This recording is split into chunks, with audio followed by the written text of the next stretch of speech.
Assalamu alaikum. Hello, first year students. Welcome to Legend College. I am Sundar Khan, your lecturer for English. I am Sundar Khan, your lecturer for the course of poetry. This is our third lecture. Mock epic by Alexander Pope, that is Rape of Lock. Rape of Lock जो है, ये जो हम canto discuss कर रहे हैं, जो कि आपकी आउटलाइन में दिया गया है, ये है कैंटो 3 और इसकी हमने फर्स्ट 50 लाइंस डिस्कस करनी है। इस लेक्चर के अंदर हम जो डिस्कस कर रहे हैं वो हम इसकी डिस्कस कर रहे हैं 1 से लेकर 18 लाइन तक, यानी 1 to 18 लाइंस जो हैं वो हम इस लेक्चर के अंदर अपने डिस्कस कर रहे हैं। सबसे पहले आप लोग ये बात जान लें इस लेक्चर के बारे में या इस पोइम के बारे में, वो ये है कि ये जो पोइम है, ये जो कैंटो है जो हमने इस लेक्चर में डिस्कस करना है, canto 3, this canto is about a card game and up to 24 lines Pope gave us a glimpse of his society. Pope ने हमें ये जो सी फर्स्ट 24 लाइंस हैं जो हम डिस्कस करेंगे इस कैंटो की 50 में से, वो जो सी 24 लाइंस हैं उसके अंदर पॉप क्या बता रहा है? पॉप हमें दे रहा है ग्लिम्स, यानी कि एक हमारे सामने सीन क्रिएट कर रहा है, हमें एक ओवरव्यू दे रहा है उस सोसाइटी का जिस सोसाइटी में उसने ये पोएम लिखी, और वो भी मौकरी के साथ, यानी कि वो तंज के अंदाज में, तंजन सटायर के साथ, मौकरी के साथ हमें अपनी सोसाइटी की जो है वो डिपिक्शन दे रहा है, प्रेजेंट कर रहा है कि वो सोसाइटी जिस सोसाइटी में उसने लिखा वो किस तरह की सोसाइटी थी। हम लाइन वाइज जो है वो डिस्कस करेंगे। उसके बाद कुछ की पॉइंट्स हैं जो मैं आपको बताऊंगी कि इन लाइंस में कौन से इंपॉर्टेंट पॉइंट्स हैं। कुछ ओवरव्यू जो है रेप ऑफ द लॉक का वो मैंने आपको लास्ट लेक्चर में दिया था। अब हम लोग लाइन वाइज जो है वो समरी और जो उसकी एक्सप्लेनेशन है वो मैं आपको बताती जाऊँगी। Close by those meads forever crowned with flowers. Meads जो है वो यहाँ पर आप ये समझें कि घास के बड़े बड़े मैदान होते हैं या बहुत ज़्यादा सरसब्ज सा इलाका होता है, उसको ये मीड्स नहीं है, ये मीडोज़ है। For ever crowned with flowers, flowers मतलब कि फूलों से ढका हुआ, ठीक है। क्राउंड विद फ्लावर्स, फूलों से आप कह सकते हैं कि अच्छी तरह से ढका हुआ या सजा हुआ, ठीक। अच्छा, अब ये जो लाइंस हैं, लास्ट लेक्चर में मैंने आपको बताया था कि बेलिंडा जो कि प्रोटैगनिस्ट हैं हमारी इस कैंटो की या इस मॉक एपिक की, इस पोएम की, तो उसमें जो है बेलिंडा जो है वो अपनी बोट में बैठ के कहीं जा रही होती हैं, ठीक है ना। तो बेलिंडा जो है वो एक बोट पर सवार हैं और वो अपने घर से तैयार होकर निकलती हैं और अब वो वहाँ पहुँचने वाली हैं, यानी कि बिल्कुल करीब है उस जगह के जहाँ पर उन्होंने जाना है। और घर से अगर वो तैयार होकर निकली हैं तो इसका मतलब ये है कि वो किसी फंक्शन पर जा रही हैं, किसी पार्टी पर जा रही हैं। बेलिंडा जो है उनकी जो बोट है वो कुछ मील का सफ़र तय करती है और जहाँ उसने पहुँचना होता है उस जगह का नाम होता है हैम्पटन कोर्ट, यानी कि बेलिंडा जो हमारी हीरोइन है उन्होंने जिस जगह पे पहुँचना है, जो उनकी मंजिल है वो है हैम्पटन कोर्ट। और वो जो जगह है, ये जो इनका इलाका है, ये बहुत ज़्यादा करीब है उसके, यानी कि मिडोज़ जो हैं, घास के मैदान, और जो फ्लावर्स हैं वो उस इलाके के बिल्कुल पास पहुंच चुकी हैं। और अब उन्हें जो है वो इस इलाके की जहां उन्होंने जाना है, जहां पहुंचना है, जो उनकी मंजिल है, उसका वो आपको एक किस्म का ओवरव्यू दे रहा है पॉप के वो इलाका, वो जगह कैसी है जहाँ पे आपकी जो प्रोटैगनिस्ट हैं वो पहुँच रही हैं, जहाँ उन्होंने पहुँचना है। Where the Thames with pride surveys his rising towers. अब यहाँ पर आप ये देखें कि जो हैम्पटन कोर्ट है, जहाँ पर आपकी जो बेलिंडा है, जो आपकी हीरोइन है, उन्होंने प्रोटैगनिस्ट जो है उन्होंने पहुँचना है, जहाँ पर उनकी जो पार्टी है, जो फंक्शन है वो जो है वो और मीन्स के आप कंडक्ट किया जा रहा है, वो जो है उसके आगे ही थेम्स रिवर है, यानी कि थेम्स रिवर के बिल्कुल साथ जो साहिल पर जो इलाका है वहाँ पर हैम्पटन कोर्ट है। और उसके अगल बगल में बहुत ही खूबसूरत बड़ी बड़ी इमारतें भी हैं और पूरे तरीके से जो एक तस्वीर जो है हैम्पटन कोर्ट की आपके सामने पेश की गई है, यानी कि जो आपका, आप ये समझें कि जो पॉप है उसने आपको एक सीनरी क्रिएट करके आपके सामने प्रेजेंट करने की कोशिश की है कि हैम्पटन कोर्ट जो है वो एक जगह है, और क्योंकि वो बोट से जा रही हैं बेलिंडा, तो इस चीज़ का अंदाज़ा आपको हो गया है कि यानी कि वो थेम्स रिवर से ही होकर जा रही हैं। और थेम्स रिवर के साथ जो है वो फ्लावर्स हैं और वो मिडोज़ हैं, यानी कि एक ग्रासी एरिया है, फ्लावर्स हैं और बहुत ज़्यादा बड़ी बड़ी टॉवरिंग जो हैं वो बिल्डिंग्स हैं, जिनका जो एक पूरा एक व्यू जो है वो आपके सामने पॉप ने जो है वो इन लाइन्स के अंदर जो है, इन 3 लाइन्स के अंदर, 4 लाइन्स के अंदर उसने आपके सामने पेश किया है।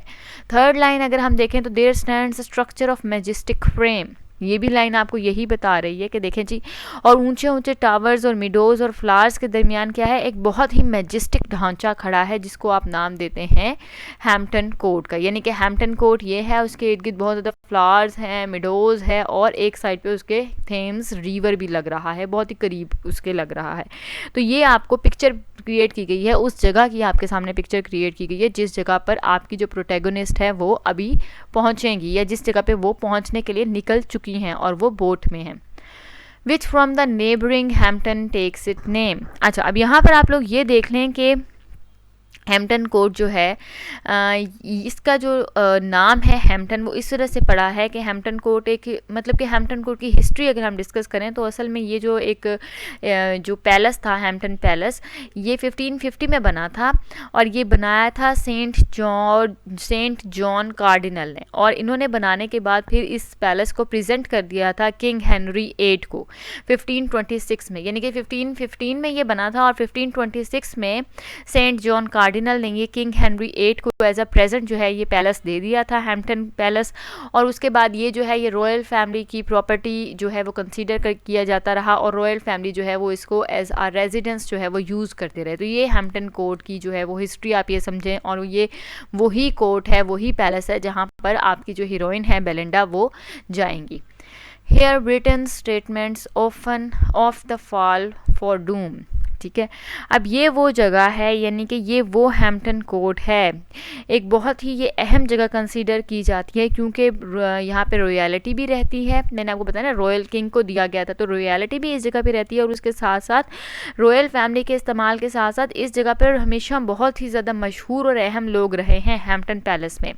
जैसे कि ब्रिटिश स्टेटमेंट्स का आपको यहाँ पर जिक्र किया गया है कि ब्रिटेन के जो स्टेटमेंट्स हैं वो यहाँ पर रहे हैं, और उसके अलावा रॉयल फैमिली यहाँ पर रही है, और यही चीज़ जो है पॉप ने आपके सामने रखी है। पहले उसने आपको हैम्पटन कोर्ट के बारे में बताया कि वो किस जगह पर है, क्या क्या उसके इर्द गिर्द फ्लावर्स हैं, मिडोज़ हैं, और वो जो है थेम्स रिवर के बिल्कुल पास है। देन उसने आपको उसकी अहमियत बताई है कि ये जो हैम्पटन पैलेस है इसमें कौन कौन रहा है, तो इसमें रॉयलिटी रही है, और उसके अलावा जितने भी अहम हीरोज़ और जो मशहूर लोग हैं और जो ब्रिटेन के स्टेट्समैन हैं वो भी तमाम जो हैं इस कोर्ट में इस कोर्ट के रेजिडेंट्स रहे हैं, यानी कि इसमें रहते रहे हैं।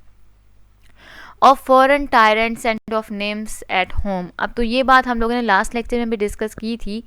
कि ये जो हैम्पटन कोर्ट है इसके अंदर जो लोग मौजूद हैं वो किस किस को डिस्कस कर रहे हैं, वो डिस्कस कर रहे हैं टायरेंट्स को, यानी कि जो ब्रिटेन के अगेंस्ट हैं लोग, बड़े जो मतलब कि आप कह सकते हैं कि जो ब्रिटेन को नुकसान पहुंचाने की कोशिश कर रहे हैं और जो ब्रिटेन के अगेंस्ट हैं, वो लोग जो हैं वो लोग जो इस पार्टी में जो मौजूद हैं वो उनके बारे में डिस्कस कर रहे हैं, और उसके अलावा वो लोग निम्फ्स को, यानी कि जो खूबसूरत और फेयर गर्ल्स हैं उनको डिस्कस कर रहे हैं। और यही जो चीज़ है वो इसको बना रही है मॉक एपिक के इतनी इंपॉर्टेंट जगह पर आपको एक रॉयल पैलेस में एक इंपॉर्टेंट प्लेस में बुलाया गया है, और आप वहाँ पर आकर डिस्कस क्या कर रहे हो, आप टायरेंट्स को डिस्कस कर रहे हो और आप निम्फ्स को डिस्कस कर रहे हो, यानी कि उन लोगों को जो कि आपके लिए खतरे के बाइस हैं, आप उनके बारे में भी डिस्कस कर रहे हो ईजीली एक आम सी जगह पर, खुले आम, और मतलब आप आम सी जगह पे नहीं, आम से मौके पे आप कह सकते हैं, एक सिंपल सी पार्टी है ना जिस पर जो है वो डिस्कस कर रहे हैं, टायरेंट्स के बारे में भी डिस्कस कर रहे हैं खुलेआम, और वो लोग निम्स को यानी कि आप कह सकते हैं कि ब्यूटीफुल और फेयर लेडीज़ जो हैं उनके बारे में भी जो वहाँ पे जो पार्टिसिपेंट्स हैं उस पार्टी के वो लोग डिस्कस कर रहे हैं। हेयर दो ग्रेट एना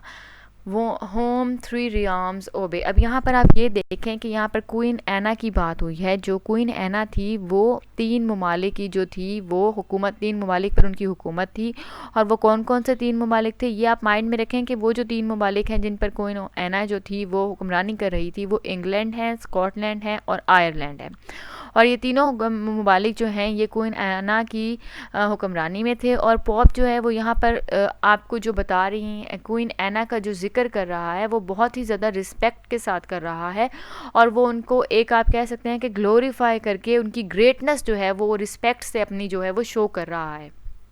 होम 3 रियाम्स ओबे, ये जो लाइन है ये उनकी ग्रेटनेस के बारे में बताने के लिए इसने लिखी है, और जो क्वीन एना है वो उनको जो देखें दो हेयर दो ग्रेट एना, यानी कि उनकी बड़ाई और उनकी ग्रेटनेस शो कर रहा है Pope with the use of language. Dost sometimes counsel take and sometimes tea. अब यहाँ पर क्या बता रहा है, वो यहाँ पर ये बता रहा है कि एना जो है ये यही हैम्पटन कोर्ट या हैम्पटन पैलेस के अंदर कभी कभी, जिस तरह के मैंने आपको लास्ट लेक्चर में बताया था कि ये वही पैलेस है जहाँ पे क्वीन एना जो है वो अपने एडवाइज़र्स के साथ बहुत ही ज़्यादा पेचीदा मसाइल को भी डिस्कस करती है, और ये वही पैलेस है जहाँ पर क्वीन एना जो है वो रिलैक्स होकर लेयर में प्लेजर के साथ टी भी जो है वो पीती हैं। तो यहाँ पर आप ये देखें कि बताया ये गया है कि क्वीन एना जो है वो बहुत ज़्यादा जो डिफ़िकल्ट जो मसाइल हैं उनको भी डिस्कस कर रही हैं, और साथ साथ जब वो फारिग होती हैं या जब वो रिलैक्स करना चाहती हैं तो वो अपने आप को तब भी जो है वो लेयर अपना या जो है वो फारिग टाइम जो है वो उसको इंजॉय कर रही हैं। Hither the heroes and the names resort, ये जो जगह है, ये जो हैम्पटन पैलेस है, ये वो जगह है जहाँ पर हीरोज़ भी मौजूद हैं और ब्यूटीफुल और फेयर लेडीज़, यानी कि सब जो हैं वो इस जगह पर मौजूद हैं। अब आप ये देखें,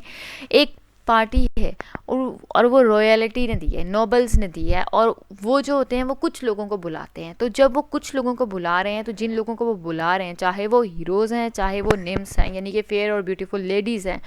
वो उन पार्टीज़ को अटेंड करना जो है अपने लिए एक ऑनर समझते हैं कि जी हमें किंग ने या क्वीन ने बुलाया है। दैट इज़ एन ऑनर कि कोई किंग या क्वीन जो है वो आपको बुलाए। तो वो जो थे वो उसे ऑनर समझते थे और वो उन पार्टीज़ में बहुत ही जो है जो जोशो खरोश है उससे पार्टिसिपेट करते हैं। To taste a while the pleasures of a court, क्यों आती है, मतलब कि जो नेम्स हैं और जो हीरोज़ हैं वो क्यों आते हैं, वो इसलिए आते हैं ताकि वो कोर्ट का मज़ा लें, वो उस पैलेस का मज़ा ले सकें, उस प्लेयर को फ़ील कर सकें। इसीलिए वो जो हैं तमाम अहम पर्सनालिटीज़ जो हैं, जो नेम्स हैं, जो हीरोज़ हैं, वो सब के सब जो हैं वो कोर्ट में आते हैं ताकि वो पार्टी को इंजॉय कर सकें। वो लोग वहाँ पर जो एक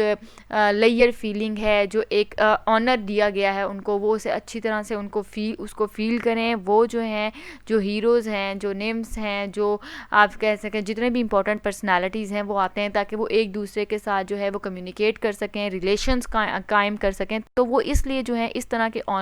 जो ओकेजन्स होते हैं ना, इनको मिस नहीं करते, बल्कि इस तरह के ओकेजन्स में वो बहुत ज़्यादा जोशो खरोश के साथ पार्टिसिपेट करते हैं।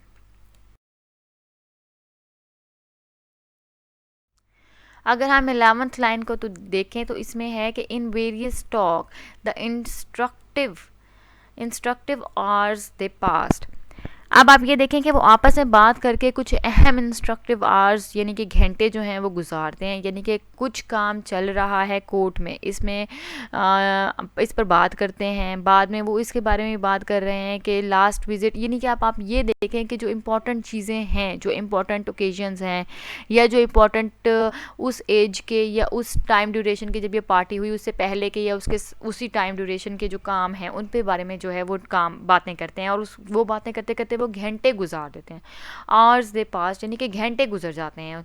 ये 1 या 2 घंटे की नहीं बल्कि काफ़ी घंटों की बात हो रही है यहाँ पर। अब आप ये देखें, मैंने आपको पहले बताया है कि वो टायरेंट्स के बारे में बात करते हैं, वो निम्फ्स के बारे में बात करते हैं। तो ये वही ट्रिवियल से मैटर्स हैं जिनके बारे में वो बात करते हैं, और वो बातें करते करते इतना ज़्यादा टाइम स्पेंड कर देते हैं। तो पॉप ने यहाँ पर ये एक मॉक एपिक जो है वो आपको पता लग रहा है कि ये मॉक एपिक ही है, क्योंकि आप देखें छोटी छोटी बातें करते करते घंटे लोग गुजार रहे हैं और उनको पता ही नहीं चल रहा, बल्कि वो उस चीज़ को एंजॉय कर रहे हैं वो लोग। तो ये जो है पॉप ने इसी चीज़ को जो है वो आपके सामने जो है वो रखा है कि उस तरह उस एज की या उस दौर की, जिस दौर में पॉप ने ये लिखा है, सोसाइटी जो थी या लोग जो थे वो कैसे थे। Who gave the ball और paid the visit last। अब ये देखें, अब वो कौन सी बातें डिस्कस कर रहे हैं, वो टायरेंट्स को डिस्कस कर रहे हैं, वो निम्फ्स को डिस्कस कर रहे हैं, और उसके साथ साथ वो डिस्कस कर रहे हैं कि सबसे अब बॉल कौन देगा, यानी कि डांस पार्टी जो है, अब डांस पार्टी वो कौन देगा, अब डांस पार्टी किसने थ्रो करनी है, और कौन जो है वो क्वीन के पास विजिट कर रहा है, कब कर रहा है। और इस तरह से बातें हो रही हैं जो बिल्कुल भी अहमियत नहीं रखती, यानी कि बिल्कुल नॉनसेंस बातें हैं जो कि वो लोग आपस में डिस्कस कर रहे हैं। और यही नॉनसेंस, फजूल, ट्रिवियल, छोटी छोटी बातें वो आपस में डिस्कस करते करते घंटे गुजार देते हैं, और उनको इस चीज़ का एहसास नहीं है कि कितना कीमती वक्त जो है वो ज़ाया कर रहे हैं। और वो भी एक, आप कह सकते हैं ना कि एक ऐसी बात में या ऐसी बातों में कि जिसका कोई फ़ायदा नहीं है, जिसका कोई भी उनको फ़ायदा नहीं होगा। भाई कौन पार्टी दे रहा है, कब दे रहा है, ये कौन क्वीन को कब विज़िट कर रहा है, किस लिए विज़िट कर रहा है, ये सब जो है आपका इन सब से कोई लिंक नहीं है। लेकिन ये तमाम बातें जो हैं ये पॉप ने यहाँ पर इसलिए आपको बताई हैं ताकि आपको पता चले कि उस एज के जो लोग थे वो किस तरह के थे, तभी उन्होंने इसे मॉक एपिक कहा है, क्योंकि उन्होंने यहाँ पे आपको सटायर दिखाई है, आपको मॉकरी दिखाई है सारी कि किस किस तरह से लोग जो थे वो टाइम वेस्ट करते थे और क्या क्या जो थे उनके डेली रूटीन के काम थे। One speaks the glory of the British queen. अब वो आपको कुछ यहाँ पर बताएंगे कि 2 से 3 ग्रुप्स की डिवीज़न हुई है, तकरीबन पूरी पार्टी के जो लोग हैं, जो पार्टिसिपेंट्स हैं, उनकी 2 या 3 डिवीजन्स हुई हैं। कुछ ऐसे लोग हैं जो कि मतलब एक तबका ऐसा है लोगों का जो कि क्वीन की जो है वो बड़ाई बता रहे हैं, वो इस बात को डिस्कस कर रहे हैं कि बरतानिया की जो मलका है वो कितनी ही शानदार है, ग्लोरियस है, और वो इनकी अहमियत के बारे में बात कर रहे हैं। वो उनको जो है वो आप कह सकते हैं कि ग्लोरीफाई कर रहे हैं जो क्वीन है, उनके जो काम हैं, जो क्वीन है उनकी जो ब्यूटी है, या जो क्वीन है वो किस तरह से काम कर रही है, किस तरह से वो हुकूमत कर रही है, वो इस चीज़ को डिस्कस कर रहे हैं। और इस चीज़ को डिस्कस करते करते वो घंटे गुजार रहे हैं, उनको नहीं पता, मतलब कि छोटी छोटी बातों को वो डिस्कस करें, और डिस्कस करते करते वो घंटे गुजार रहे हैं, वो टाइम पास कर रहे हैं, उनको कोई इस चीज़ का आइडिया नहीं है कि वो सही कर रहे हैं या वो गलत कर रहे हैं। And one describes a charming Indian screen. जो एक दूसरा तबका मौजूद है वो ये बात कर रहा है कि जो एशिया के ममालिक के बड़े बड़े पर्दे वो एक्सपोर्ट करके लाए हैं, इन पर भी एक तबका बात कर रहा है, और वो बात कर रहा है कि मुख्तलिफ़ किस्म के जो लोग हैं वो मुख्तलिफ़ मौज़ूआत पर बात कर रहे हैं, लेकिन सब मौज़ूआत जो हैं वो बहुत ही ज़्यादा ट्रिवियल हैं, छोटे हैं। पॉप ने हमारे सामने एक ऐसी तस्वीर रख दी है कि लोग जो हैं वो कोर्ट में या पार्टी में आए हैं और किस किस तरह के मौज़ूआत पर वो बात कर रहे हैं। कुछ क्वीन को डिस्कस कर रहे हैं, कुछ जो है वो एशियाई ममालिक से जो एक पर्दा जो है वो एक्सपोर्ट करके लाए हैं वो उस पर डिस्कस कर रहे हैं कि वो जो पर्दा है वो बहुत ही अच्छा है, बहुत ही चार्मिंग है, बहुत ही यूज़फुल है, और वो उसको इस्तेमाल कर रहे हैं, या वो दूसरों को भी मशवरा दे रहे हैं कि वो उस पर्दे को इस्तेमाल करें। एक थर्ड पार्टी भी हमारे पास मौजूद है, इसी पार्टी के अंदर एक थर्ड तबका भी मौजूद है जो कि इंटरप्रेट्स कर रहा है motion and looks and eyes, यानी कि एक जो हमारे पास थर्ड तबका मौजूद है इस पार्टी के अंदर वो क्या डिस्कस कर रहा है, वो ये डिस्कस कर रहा है कि फेयर और ब्यूटीफुल यंग लेडीज़ जो हैं वो उनकी आइज़ की मोशंस, लुक्स, वो इन तमाम चीज़ों को इंटरप्रेट कर रहा है, इनको डिस्कस कर रहा है। वो देख रहा है कि वो किस तरह से देख रही हैं, वो किस तरह से मूव कर रही हैं, वो किस तरह से दिख रही हैं, वो इन तमाम चीज़ों को देख रहा है। और अब आप ये देखें ना कि ये सब बातें किस जगह पर हो रही हैं, यानी कि कुछ लोग स्क्रीन डिस्कस कर रहे हैं जो एशियन ममालिक की है, कुछ लोग जो हैं वो क्वीन की ब्यूटी और क्वीन के वर्क्स की को ग्लोरीफाई करके बता रहे हैं, कुछ जो हैं वो जो दूसरी नोबल वुमेन हैं या लेडीज़ हैं वो उनको डिस्कस कर रहे हैं। वो असल में ये तमाम बातें कर रहे हैं पैलेस में, हैम्पटन पैलेस में, और फिर भी इस तरह के मौजूआत पर बात हो रही है। यानी कि अब आप देखें कि कितनी वो सीरियस और एक अहम इंपॉर्टेंट जगह पे मौजूद हैं, लेकिन वो किस तरह के मौजूआत पर बात कर रहे हैं, वो फजूल ट्रिवियल नॉनसेंस मौजूआत पर बात कर रहे हैं।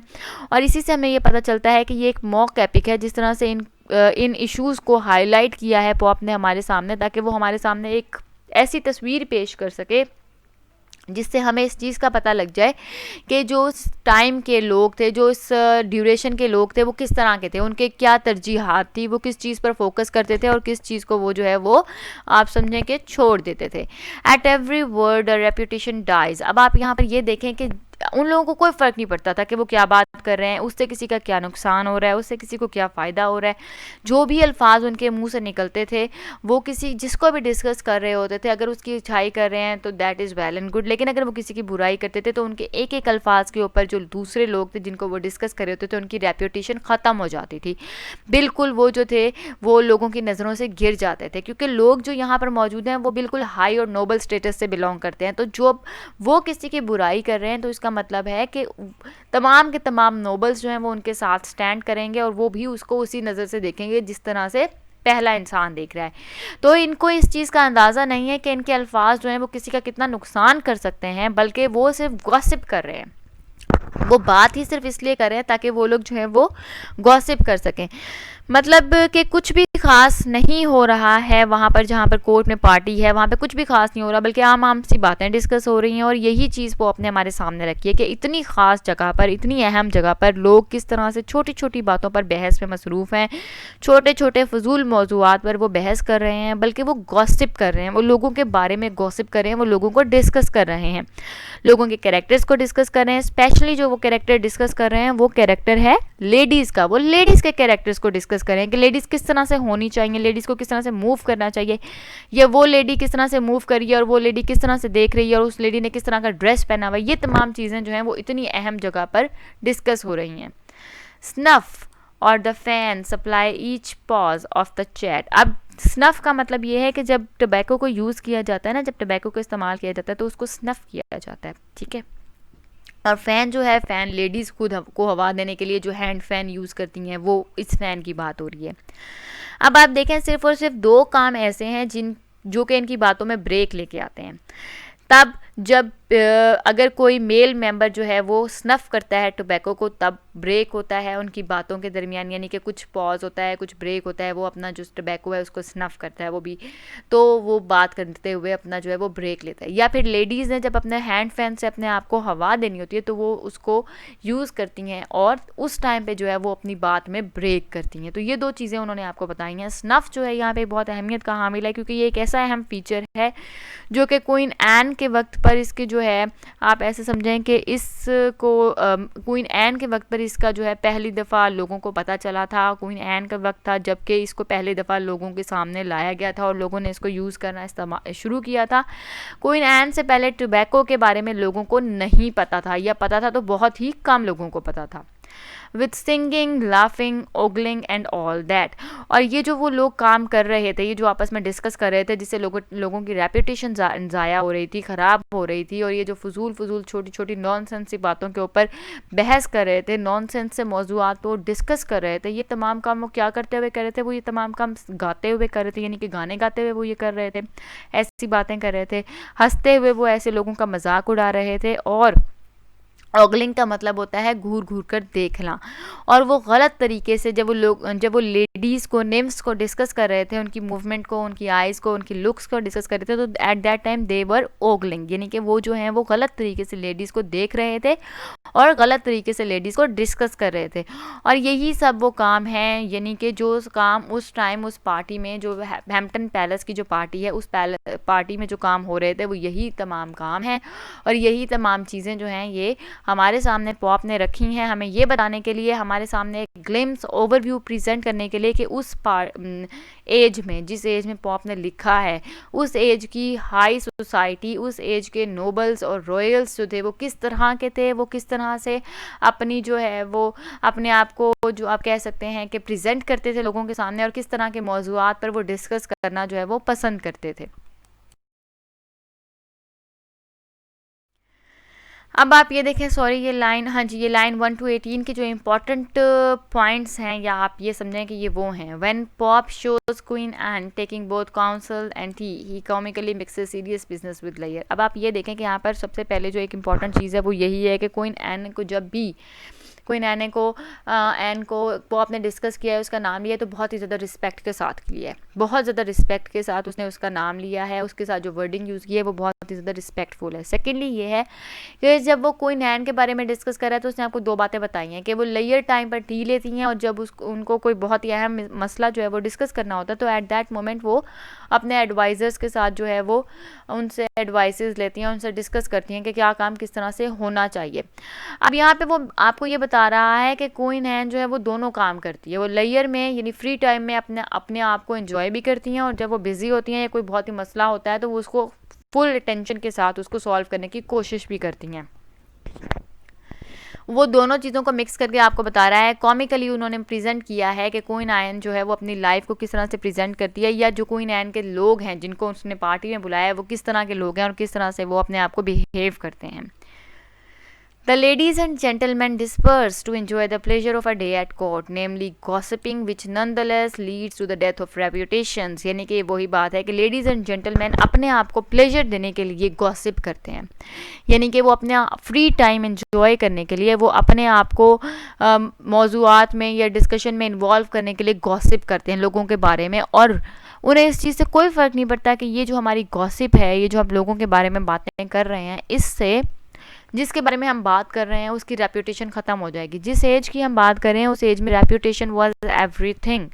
अगर किसी की रेप्यूटेशन ख़राब होती है, अगर किसी की रेप्यूटेशन जो है वो बुरी होती है, तो लोग उसको बहुत गलत नज़र से देखते थे, और आप ये समझें कि ये किस्म की उसकी डेथ होती थी, क्योंकि लोग उसको अवॉइड करना स्टार्ट कर देते थे, लोग उससे दूर रहना पसंद करते थे। तो ऐसी माहौल में या ऐसी टाइम ड्यूरेशन में जब रेपुटेशन ही सबसे ज़्यादा अहम समझी जाती थी, अगर किसी की रेपुटेशन ख़राब हो जाती थी तो आप खुद सोचेंगे फिर वो इंसान जो है वो किस तरह से उस सोसाइटी में या उस दौर में सर्वाइव कर सकता है। तो उनको कोई फ़र्क नहीं पड़ता था हाई सोसाइटी को, नोबल्स को, कि हम लोग किसी के बारे में गलत बात कर रहे हैं या सिर्फ हम लोग गॉसिप करने के लिए बात कर रहे हैं, ये सच है भी या नहीं है, लेकिन वो बात करते थे just because they were passing, they have to pass their time. The darker side of this mixing of personal pleasure and serious business is revealed in the judges harshly condemning people to death. वही बात है ना कि ये darker side आपको बताई गई है। पर्सनल फीलिंग्स और प्लेजर्स के लिए लोग जो हैं वो सीरियस बिजनेस लोगों का रिवील कर देते थे। यानी कि कोई भी अगर कोई आपको अहम बात एक पता चली है और वो किसी की रेपुटेशन की उससे डेथ हो सकती है, तो लोगों को फिक्र नहीं होती थी, वो उसको छुपाने की या किसी की हेल्प करने की कोशिश नहीं करते थे, बल्कि वो ऐसी जगह पर जिस तरह से हमें ये पार्टी दिखाई गई है, इस पार्टी में वो उस चीज़ को रिवील करते थे और फिर वो उस मौके को या उस इशू को जिसको वो रिवील कर रहे होते थे, वो अपने पार्टिसिपेंट्स के साथ, अपने साथियों के साथ उस पर बहस करते थे, उस पर जजमेंट देते थे, उसको कंडेम करते थे, लोगों की रेपुटेशंस जो हैं वो ख़त्म कर देते थे। तो आपने ये चीज़ें अपने माइंड में रखनी है कि ये तमाम बातें हमें पॉप ने इसलिए बताई हैं ताकि वो हमें एक पूरा ओवरव्यू दे सके कि जिस एज की बात उसने की है, जिस एज में उसने ये हमें अपनी जो एक पोइम है ये हमें लिख कर दी है, वो एज की नोबल्स कैसे थे, उस एज की हाई सोसाइटी कैसी थी, वो किस तरह के मामलात पर डिस्कशन करना पसंद करती थी, वो किस तरह के मामलात पर बहस करती थी और किस चीज़ को इम्पोर्टेंट समझती थी। I hope each and everything is clear. If you have any questions, you can ask me. Thank you.